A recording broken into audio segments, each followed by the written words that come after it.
नमस्कार, म हरि फलङ, म नेपाल आदिवासी जनजाति महासङ्घमा कार्यरत छु।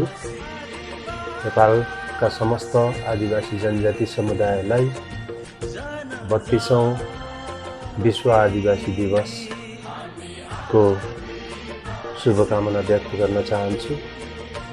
यही अगस्त 9 अर्थात् श्रावणको 24 गते खुला मञ्चमा आयोजना हुन गइरहेको 32औं विश्व आदिवासी दिवस भव्यताका साथ सफल पार्नको लागि यहाँ सबैजनाको गरिमामय उपस्थितिको लागि हार्दिक अनुरोध गर्छु। धन्यवाद।